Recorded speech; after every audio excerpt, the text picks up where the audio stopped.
প্রথম থেকে। হ্যালো বন্ধুরা, তো আজকে রাত পোহালেই কালকে ভোট, পশ্চিমবঙ্গে ভোট। তো যেগুলো বিধানসভায় বামফ্রন্ট এগিয়ে, সেগুলি আপনাদের মাঝে তুলে ধরছি। ১ নম্বরে আছে করণদিঘি বিধানসভা। করণদিঘি থেকে দাঁড়িয়েছেন হাজী শাহাবুদ্দিন। তো আপনারা তো দেখেছেন কেমন তিনি ঝড় তুলে দিয়েছেন প্রচারে, এবং নমিনেশন জমা দেওয়া তো দিন দেখেছিলেন কিরকম গাড়ির ভিড়। তো মনে করা হচ্ছে যে তিনি জেতার মুখে।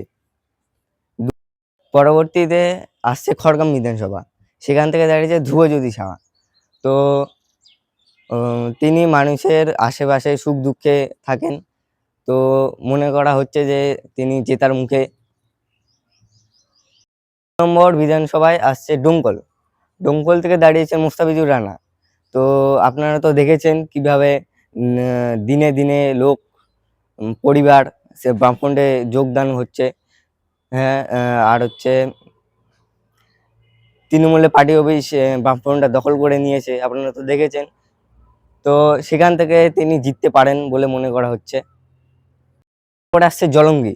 জলঙ্গিতে যা দেখা যাচ্ছে বলে মনে হয়, সেখান থেকে বামফ্রন্ট এগিয়ে থাকতে পারে বলে মনে হচ্ছে। সে রানীনগর।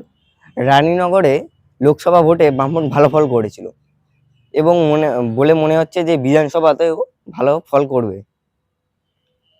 গঙ্গারামপুর বিধানসভা। গঙ্গারামপুর বিধানসভায় দাঁড়িয়েছে ডক্টর বিপ্লব বর্মন। তিনি হাই স্কুলে চাকরি করেন, এবং তিনি প্রচার ঝড় তুলে দিয়েছেন।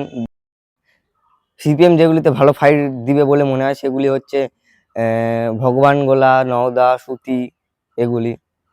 যদি ভালো লেগে থাকে সকলের মাঝে শেয়ার করে দিবেন, লাইক কমেন্ট করবেন। তো আজকের মতো এইটুকু।